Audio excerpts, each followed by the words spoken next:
বিয়ের রাতে আমার স্বামী বলতে শুরু করলো, তোমার জামা খুলে আমাকে দাও। আমি আমার স্বামীকে জামাটা দিলাম, আর আমার স্বামী নিজেই সেই কাপড়গুলো পরে মেকআপ করে জিজ্ঞেস করলেন, কেমন লাগছে? আমি খুব রেগে গেলাম আর ঘুমিয়ে গেলাম। 1 মাস পর আমার স্বামী এক রাতে অজ্ঞান হয়ে যায়।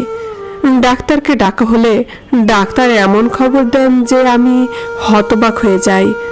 আমার স্বামী 3 মাস ধরে, আমার নাম মোমায়রা। আমি যখন বিয়ে করি তখন আমার বয়স ছিল 17 বছর। সত্যি বলতে আমার বিয়ে করার খুব ইচ্ছে ছিল। কিছু মেয়ে আছে যারা বলে বড় হয়ে আমাদের এই হতে হবে, আমার কোনো কাজ করতে হবে, কিছু কাজ। হ্যাঁ, কিন্তু আমি শুধু এটাই বলেছি যে আমি বিয়ে করতে চাই আর নিজের সংসার করতে চাই। আমার মনে হতো আমার একটা স্বামী হোক, অফিস থেকে বাড়ি এলে আমার জন্য একটা ফুল কিনে আনুক, আমাদের সন্তান হবে। আমি বাড়ি বসে খাবার রান্না করলে বাচ্চারা বলবে বাবা এসেছে। এমন ছোটখাটো বিষয়ে আমি খুশি হতাম। আর ছোটবেলা থেকেই বিয়ে আমার খুব শখ ছিল। বিয়ের আগে আমি অদ্ভুত রকমের খিঁচুনিতে ভুগতাম, আর সাধু সন্ন্যাসীরাও বলতেন বিয়েই এর নিরাময়। আগে যখন আমার খিঁচুনি হতো তখন লোকে বলতো আমি কোনো ভূতের দ্বারা আক্রান্ত, কিন্তু আমার বাবা এসব জানতো, কারণ সে একজন ডাক্তার। তাই সে জানতো যে আমার কি সমস্যা। তাই সে দ্রুত সম্পর্ক খুঁজে আমার বিয়ে দিয়েই দিল। আমি খুব খুশি হয়েছিলাম, বউ হয়েও হাসছিলাম। এমনকি আমার মা পর্যন্ত আমাকে মুখ বন্ধ করে বসতে বলেছিল। বিয়ের পর সুখে আমি আমার ঘরে চলে এলাম। আমি সুন্দর করে বসেছিলাম, যেমন কোণে সিনেমা বা নাটকে বসে থাকে তেমন করে বিছানায় নিজের লেহেঙ্গা বিছিয়ে বসেছিলাম। ঘোমটাও মাথায় দিয়ে রেখেছিলাম। লেহেঙ্গাটাও খুব ভালোবেসে এবং খুব যত্ন করে বানিয়েছিলাম। আমি লাল রঙের লেহেঙ্গা পরতে চাইনি, তাই আমি গোলাপি রঙের লেহেঙ্গা পরেছিলাম। আমাকে খুব সুন্দর লাগছিল। আজ আমি নিজেকে নিয়ে গর্বিত। আমি আমার স্বামীর ছবিও দেখেছিলাম এবং তাকে লুকিয়ে লুকিয়ে দেখেও নিয়েছিলাম। আমার স্বামী ভীষণ সুন্দর এবং আমারই বয়সী ছিল, এবং আমি ভেবেছিলাম যে আমার জীবন খুব ভালো হবে। কিন্তু আমার স্বামী ঘরে আসতেই তার পা যেন নড়ে উঠল। আমি ভাবতে লাগলাম, মনে হচ্ছে সে আমার সৌন্দর্যের উত্থাপ আনতে পারেনি, তাই ইতিমধ্যে সে ভয়ে কেঁপে উঠল। যখন সে এসে আমার সামনে বসলো তখন তার হাতে কোনো উপহার ছিল না। সে আমার ঘোমটা তুলে দিল, আর কোনো কথাও বলল না। আমি বললাম যে আমার জন্য কোনো উপহার নিয়ে আসোনি। সে বলল, গিফট এনেছিলাম, আলমারিতে রেখেছি, তুমি নিজেই বের করে নাও, কিন্তু যেতে দাও। আমার স্বামী তার কথা সম্পূর্ণ রেখেছিল। আমি জানি না সে কি বলতে চেয়েছিল। নিজের বরকে জিজ্ঞেস করলাম আমায় কেমন লাগছে। সে বলল ঠিকঠাক লাগছে। কথাটা শুনে আমি অবাক হয়ে গেলাম। প্রথম দিনে একজন স্বামী তার কনেকে এই কথা আবার বলে যে তুমি দেখতে ঠিকঠাক লাগছে। সে কি চাইছিল যে আমি প্রথম দিনই তাকে আমার স্ত্রীর আভাব দেখে ঘর থেকে বের করে দিই? আমার মেজাজটা একটু বেগড়ে গিয়েছিল, আর আমার স্বামীও এটা জানতো, কিন্তু আমার মুড ঠিক করার জন্য সে কিছুই করলো না। আমার স্বামীর নাম ছিল হামজা। এমনকি আমি তাকে এতটাও বলেছিলাম যে আমি তোমার স্ত্রী, তুমি আমার সাথে প্রথমবার দেখা করলে অন্তত আমার একটু প্রশংসা তো করো। তারপরও আমার স্বামী কিছু বলেনি বা কোনো প্রতিক্রিয়াও দেখায়নি। হয়তো তিনি ভয় পেয়েছিলেন, কিন্তু তারপর সে এমন কথা বলল যে আমি অবাক হয়ে গেলাম। সে বলল, যাও তোমার জামা কাপড় চেঞ্জ করো, আর আমাকে এই জামাগুলো দাও। তোমার জামা কাপড় চেঞ্জ করে এসো। এটা তো বুঝলাম, কিন্তু তোমার জামাটা দাও, এই ব্যাপারটা বুঝলাম না। যাই হোক, আমি কাপড় পাল্টাতে গেলাম আর বাথরুমে গিয়ে যা দেখলাম তাতে অবাক হয়ে গেলাম। বাথরুমের ভিতরে সেখানে সাবান, শ্যাম্পু ইত্যাদি রাখা ছিল। সেখানে অনেক মেকআপ আইটেম পড়েছিল, আর সেগুলো একেবারে নতুন এবং খুব দামি। স্পষ্ট এগুলো শুধুমাত্র আমার জন্য। আমি খুব খুশি হয়েছিলাম যে আমার স্বামী নিশ্চয়ই আমায় সারপ্রাইজ দেওয়ার জন্যই এগুলো রেখেছে। আমি এই জিনিসগুলিকে একটু লাগিয়ে দেখলাম। এগুলো সত্যই দারুণ জিনিস ছিল। আমি খুব খুশি হয়েছিলাম যে এই সমস্ত জিনিসগুলো আমার ছিল এবং আমি অবশ্যই আগামীকাল এগুলো ব্যবহার করব। এবং যখন আমি বাথরুম থেকে বেরিয়ে এলাম, সে বলল, এই লেহেঙ্গাটি আমাকে দাও। আমি ইতিমধ্যে লেহেঙ্গা এবং অন্যান্য জিনিসপত্র প্যাক করে আমার হাতে ধরেছিলাম। আমি এটা আমার স্বামীর দিকে এগিয়ে দিলাম। আমি ভেবেছিলাম যে আমার স্বামী এই জিনিসগুলি যত্ন করে আলমারিতে রাখবে। তিনি আমাকে সাহায্য করার চেষ্টা করছেন, কিন্তু তিনি এই জিনিসগুলো নিয়ে বাথরুমে চলে গেলেন। আর আমি হা করে দেখতেই থেকে গেলাম। আমার স্বামী আমার জিনিসপত্র নিয়ে বাথরুমে গেল কেন? আধা ঘন্টা পার হয়ে গেল, কিন্তু আমার স্বামী বাইরে আসছিল না। আমি মনোযোগ দিয়ে শুনলাম, বিশেষ কোনো শব্দ শুনতে পেলাম না। আর না জলের কল খোলার আওয়াজ পেলাম বা অন্য কোনো আওয়াজও না। এর মানে হলো তিনি স্নান করছেন না। আমি ভাবলাম সে স্নান করতে গেছে, কিন্তু আমার জিনিস বাথরুমে নিয়ে গিয়ে কি লাভ? মাঝে মাঝে এমন পরিস্থিতি মানুষের সামনে আসে যা সম্পর্কে তার বিন্দুমাত্র ধারণা থাকে না, আর সে জানে না যে এটা কেমন হয় বা তাদের কি করা উচিত।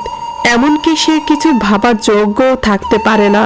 আমারও একই অবস্থা, কারণ এটাকে ভেবেছিলাম যে বর তোমাকে বলবে তোমার জামা কাপড় বদলাতে, তারপর সে তোমার জামা কাপড় নিয়ে বাথরুমে যাবে। এই ব্যাপারটা কি মানে ছিল? 2 ঘন্টা পর আমার স্বামী বাথরুম থেকে বেরিয়ে এলো। তাকে দেখে শুধু পায়ের নিচ থেকে মাটি সরে গেল না, মাথা থেকে আকাশে উড়ে গেল বলে মনে হলো। মনে হচ্ছিল যেন ঘরের দেওয়ালও উধাও হয়ে গেল। আমার সামনে শুধু আমি ছিলাম। আমার স্বামী আমার বিয়ের লেহেঙ্গা পরে বাইরে দাঁড়িয়েছিল এবং আমার মতোই পোশাক পরেছিল। এমনকি তার চুল একটি বান দিয়ে বাঁধা ছিল। পৃথিবীতে এমন কোনো মানুষ থাকতে পারে যে অনেক মজা করতে পারে, আর সেই ব্যক্তির বিষয়ে এটা রটতে পারে যে সে অনেক বেশি ইয়ার্কিবাজ, কিন্তু সেও বিয়ের রাতে তার কনের সাথে এইভাবে ঠাট্টা করবে না। এর মানে হলো এটা মোটেও রসিকতা ছিল না। আমি কিছুই বুঝতে পারছিলাম না। আমার গলা দিয়ে একটা শব্দও বের হচ্ছিল না। যখন আমার স্বামী তার কানের কাছে হাত রেখে তার নকল চুলগুলো পিছনে ঠেলে দিয়ে বলল, আমায় কেমন লাগছে বলো? এই রং তোমাকে তো একদমই মানাচ্ছিল না। এত সুন্দর জামা কাপড় কিভাবে পরতে হয় তুমি তো সেটা জানো না। তুমি ওড়না কিভাবে পরেছিলে? এটাকে এভাবে পরা উচিত। তুমি যখন পরেছিলে তখন মনে হতো এটা কয় টাকার পোশাক, কিন্তু এখন দেখো আমি পরেছি, মনে হচ্ছে যেন এটা প্রাণ চলে এসেছে। দেখো এইটাকে এভাবে ধরতে হয়। আমার স্বামী যেন কথা বলছিল না, সে তো আমার কানে যেন গলে যাওয়া সীসা ঢালছিল। আমি বললাম, কি হয়েছে তোমার? কি সব করছো তুমি? তুমি আমার জামা পরেছো কেন? তার উপর এইরকম মেকআপ কেন পরেছো? কেউ দেখলে কি হবে? সে বলল, আমার এসব খুব পছন্দ। তোমাকে যখন এই লেহেঙ্গায় দেখলাম তখন আমার ইচ্ছে ছিল যে আমি এটা পরবো, আর বাথরুমে পরে থাকা জিনিসগুলো আমার। তুমি এগুলো ধরবে না। আমি দেখলাম তুমি আমার জিনিসপত্র এদিক ওদিক করেছো। আজকের জন্য তোমায় ক্ষমা করে দিলাম। যদি তুমি আমার জিনিসপত্রে দ্বিতীয়বার হাত দিয়েছো তাহলে আমার থেকে খারাপ আর কেউ হবে না। আমার এত রাগ হচ্ছিল, আমার মনে হচ্ছিল যেন আমি বমি করে ফেলবো। আমি তাড়াতাড়ি কম্বল তুলে নিলাম আর মাথা পর্যন্ত কম্বল দিয়ে ঢেকে শুয়ে পড়লাম। আমার বর পরে আমাকে আবার জিজ্ঞেস করছিল যে আমাকে কেমন লাগছে, একটু আমাকে ভালো করে দেখো, আমার ছবি তুলে দাও। এই লম্বা পোশাকের সাথে নিজের ছবি আমি নিজেকে কি করে নেব? সেলফি তো আমি ভালোই তুলতে পারি। আমি নিজের কান চাপা দিলাম। আমার চোখ দিয়ে জল পড়তে শুরু করে। আমার সাথে এটা কি হয়ে গেল? আমি এমন একটা মেয়ে ছিলাম যার বিয়ের ভীষণ শখ ছিল, আর আমি একটা লোককে বিয়ে করতে চেয়েছিলাম যে লোকের মতোই আমার খেয়াল রাখবে, যাকে দেখে আমি যেন বুঝতে পারি যে সে আমার বর, আর সে একজন মজবুত মানুষ। কিন্তু আমার সামনে কে দাঁড়িয়ে আছে? সকাল হলো। যখন আমার বর সোফায় শান্তি করে শুয়েছিল, তার শোবার ধরনটাও মেয়েদের মতোই ছিল। তার চোখ যখন খুলল, আমি বললাম, রাতের বেলা কি তামাশা করেছিলে তুমি? আর যদি কখনো এরকম ধরনের অদ্ভুত আচরণ করেছো? তখন সে বলতে লাগলো, আমার মায়ের মতো করে কথা বলো না তো। এর মানে আমার শাশুড়িও এই সমস্ত ব্যাপার জানতো। সে আমাকে ঠকিয়েছে, আর আমার পরিবার আমার বরের বিষয়ে কিছুই জানতো না। যাই হোক, আমার বর বলল, যদি তুমি এই কথাটা কাউকে বলেছ, তাহলে আমি তোমাকে প্রাণে মেরে দেব। তুমি ভাবতেও পারবে না, তুমি বুঝতেও পারবে না। তোমার খাবারে বিষ মিশিয়ে তোমাকে একদম উপরে পৌঁছে দেব। আমি তো পুরোপুরি অবাক হয়ে গেলাম। এই লোকটা কতটা সাংঘাতিক! এর কি সমস্যা ছিল? এ কোনো লোক হয়ে কেন এ ধরনের অদ্ভুত আচরণ করত? এটা তো আমি বুঝতেই পেরে গিয়েছিলাম যে কোনো না কোনো ব্যাপার তো অবশ্যই আছে। আর এ কোনো লোক না, বরং অন্য কিছু। সে বলল, চুপচাপ তোমাকে ঘরে থাকতে হবে। যদি তোমার মাথায় ডিভোর্সের দাগ লেগে যায়, সেটাও বিয়ের পরের দিন, তাহলে তোমার মা বাবার হার্ট অ্যাটাক হয়ে যাবে। আমার সাথে এভাবেই যদি থাকতে পারো তাহলে থাকো, নিজের সম্মান বাঁচাও আর নিজের পরিবারেও। আমার মাথা খারাপ হয়ে গেল। ভেবেছিলাম যে পুরো জীবন এর সাথে আমি থাকতে পারবো না, কিন্তু যদি এই কথাটা সামনে এসে যায় তাহলে ভীষণ বদনাম হবে। সবেমাত্রই তো আমার মা বাবা আমাকে বিদায় করলো। চুপ করে এই পরিস্থিতিকে মেনে নিলাম আর ওই ঘরে থাকতে লাগলাম। পরিবারের সামনে এমনভাবে নিজেকে উপস্থিত করতাম যেন কোনো ব্যাপারে ঘটেনি। তারাও সমস্তটাই জানতো, কিন্তু এই ব্যাপারে কথা তারাও বলছিল না। কিরকম লোক এরা! কারণ মেয়ের জীবনকে কতটা সহজে এরা বরবাদ করে দিতে পারে। আর তারা এমনভাবে হাসি খুশি ছিল যেন কিচ্ছু হয়নি। দিন এভাবে কাটতে লাগলো। একদিন যখন আমার বর বাথরুমে ছিল, তখন আমি তার বমি করার আওয়াজ পেলাম। আমি কোনো পরোয়া করিনি। আমার দিক থেকে যদি তার কিছু হয়েও যেত, আমার তো প্রাণ বাঁচত। আমার অবস্থা এক সপ্তাহের মধ্যে এমন হয়ে গেছিল যেন আমি 20 বছর ধরে এই বিয়েটাকে চালাচ্ছি। আমার মুখ থেকে সমস্ত জৌলুস উড়ে গিয়েছিল। আমার মাথার মধ্যে অদ্ভুত অদ্ভুত পরিস্থিতি আর কথা চলতে থাকতো যেন কীরকম ভাগ্য আমার, কি হবে আমার, আমি কি এর সাথে থাকতে পারবো, আমি কি এর সাথে থেকে নিজের জীবন যৌবন বরবাদ করছি কিনা। আমার বর সারাদিন বাইরে থাকতো, অথবা ফোন ধরে মেয়েদের গান শুনতে থাকতো, কখনো অনলাইনে জামা কাপড় পছন্দ করতো, আর বাড়ির লোককে বলতো বইয়ের জন্য নিচ্ছি। যখন কিনা আমাকে সে কোনো জিনিসই দিত না। ভালোভাবে বমি করার পর যখন আমার বর বাইরে আসলো, তখন তার অদ্ভুত অবস্থা হয়েছিল। আমাকে বলতে লাগলো, তুমি বড়ই মায়াদয়াহীন, আমার অবস্থা দেখছো না তুমি? যাও গিয়ে লেবুর জল নিয়ে এসো। আমি বললাম, হয়তো তুমি উল্টাপাল্টা কিছু খেয়ে নিয়েছো, যার জন্যই এমন হয়েছে।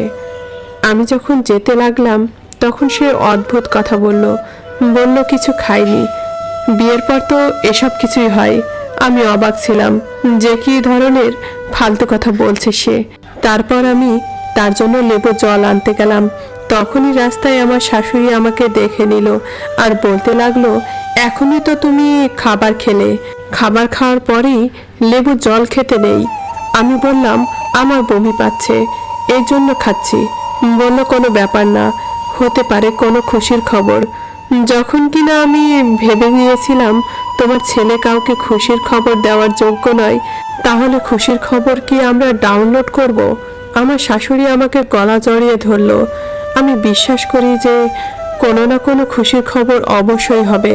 তুমি গিয়ে আরাম করো, আর হামজাকে বলো তোমার খেয়াল রাখতে। যদি আরও কিছু খাবার ইচ্ছে হয় তাহলে আমাকে বলো, আমি বানিয়ে দেব। আমি বললাম, ঠিক আছে, আমি তোমাকেই বলবো। আমি চলে এলাম আর নিজের বরের সামনে লেবুর জলের গ্লাস রাখলাম। আমি বললাম, কবে থেকে চলছে এই সমস্ত কিছু? তোমার পরিবার জানেই না যে তুমি কে। আমার বর বলতে লাগলো, আমার সাথে এই ধরনের কথা বলো না। প্রথমেই আমার শরীর এমনিতেই খারাপ, যখন তুমি এই ধরনের কথা বলো পুরো আমার মা মনে হয় তোমায়।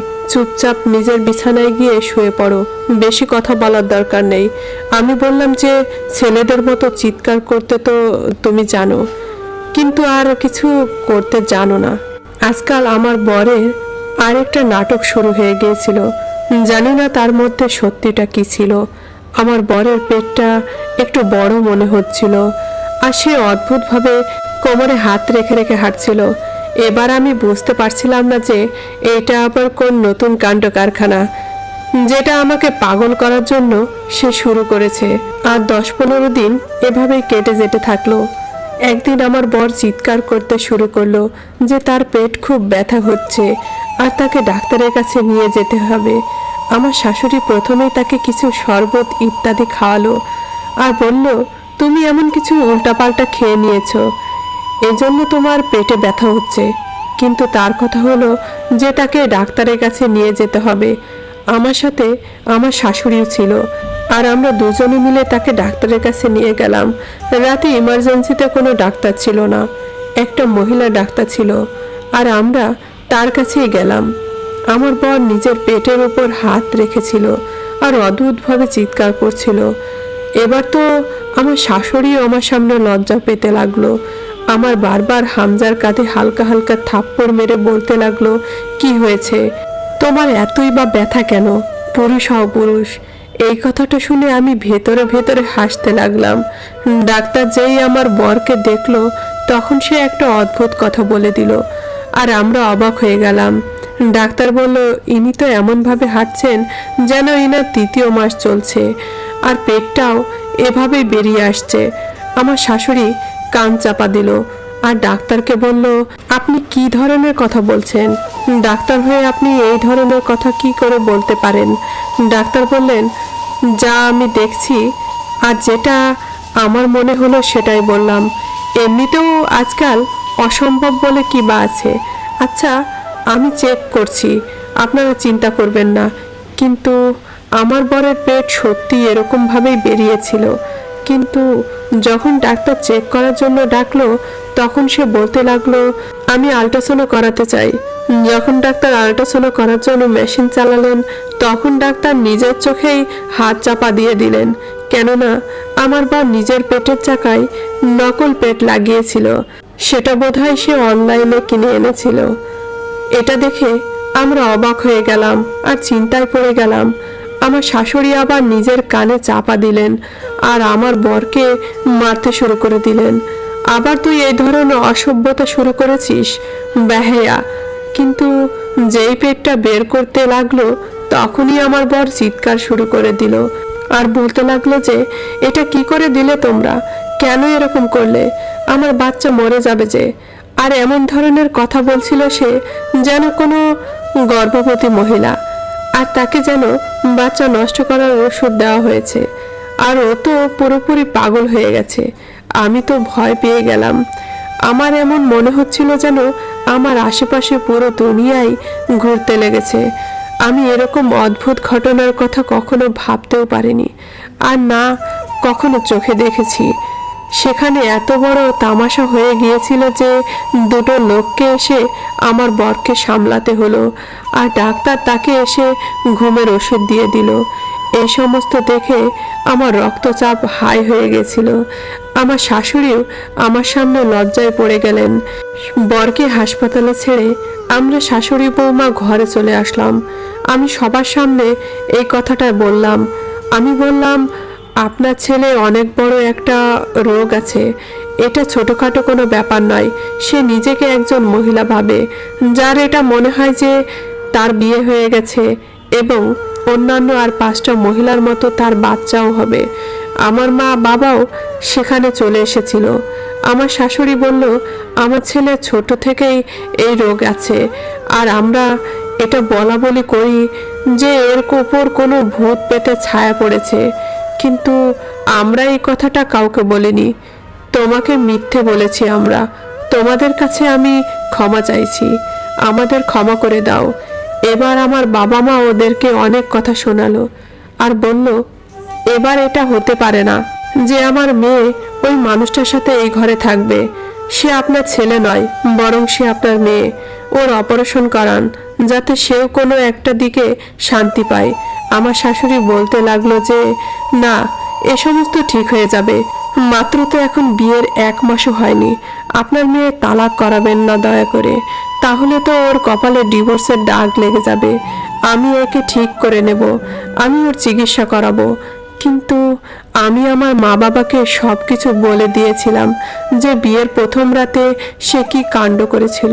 সবার সামনে আমি এই কথাটা বলেছিলাম, এই লোকটা শুধুমাত্র কোনো রোগের শিকার নয়, বরং তার এই রোগটা অনেক বেড়ে গিয়েছে। আর সে এই কথাটা বুঝতেই চাইছে না যে সে একটা পুরুষ। সে বলে যে আমার শরীরটা পুরুষের, কিন্তু আমার ভেতরে একটা মহিলার আত্মা রয়েছে। আমি কি করব? আমি তো এরকমই।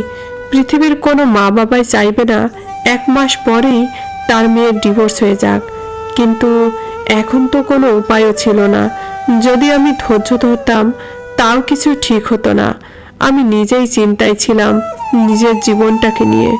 দুনিয়ার লোক তো আমার কথা শুনবেই, পুরুষ তো ভুলের উপরেই ভুল করবে, তাও দুনিয়া এটাই বলবে যে ভুল বোধহয় মহিলারই। আমার তো আমার শাশুড়িকে দেখে অবাক লাগছিল যে সে সব কিছু জানতো, তারপরেও সে এই সমস্ত কিছু বলল। এরপরেও তারা তালাক দিতে রাজি ছিল না। এরপর আমরা তাদের উপর ডিভোর্সের কেস করলাম যে আমার বরের সাথে কোনো মহিলাই থাকতে পারবে না। আর আমি ন্যায়ের লড়াইয়ে জিতে গেলাম আর নিজের বাড়ি চলে আসলাম। আমার মা বাবাও আমার কাছে ক্ষমা চাইলো, কেননা তাড়াহুড়ো করে তারা সব কিছু করেছিল। কিন্তু এরপরে না জানিয়ে কি হলো, যখন আমার জীবনে এই সমস্ত কিছু হলো, আমার অসুখ একদম ঠিক হয়ে গেল। জানি না এটা কিভাবে সম্ভব হলো, কিন্তু এখন আমি একদম ঠিক ছিলাম। আর আমি কয়েক বছর পর্যন্ত বিয়ের নামও নেইনি। আমি আমার নিজের পড়াশোনা চালু করে দিলাম। যখন আমার 24 বছর বয়স হলো, আমার মা বাবা আবার আমার বিয়ে করালো। সে একজন ব্যবসায়ী ছিল আর ভীষণ ভালো মানুষ ছিল। শেষমেশ আমি বলতে চাইবো, প্রত্যেকটা রোগের এটাই ওষুধ নয় যে তার বিয়ে করিয়ে দাও আর সব ঠিক হয়ে যাবে, বরং কিছু রোগ এমনও হয় যার ওষুধ বিয়ে একদমই নয়। কোনো অন্যর মেয়ের জীবন বরবাদ করে দাও, এটা ভীষণ হচ্ছে আজকাল। এত মনোযোগ দিন যে এ সমস্ত কি হচ্ছে, পুরুষেরা এ ধরনের অসভ্যতা কেন করে ভালো করে খোঁজ নিন আর তারপর তার চিকিৎসা করান। কিন্তু কারোর মেয়ে এসে আপনার ছেলের চিকিৎসা করাবে না, এই ব্যাপারটা বুঝুন। কারোর মেয়ের জীবন বরবাদ করবেন না। ধন্যবাদ বন্ধুরা।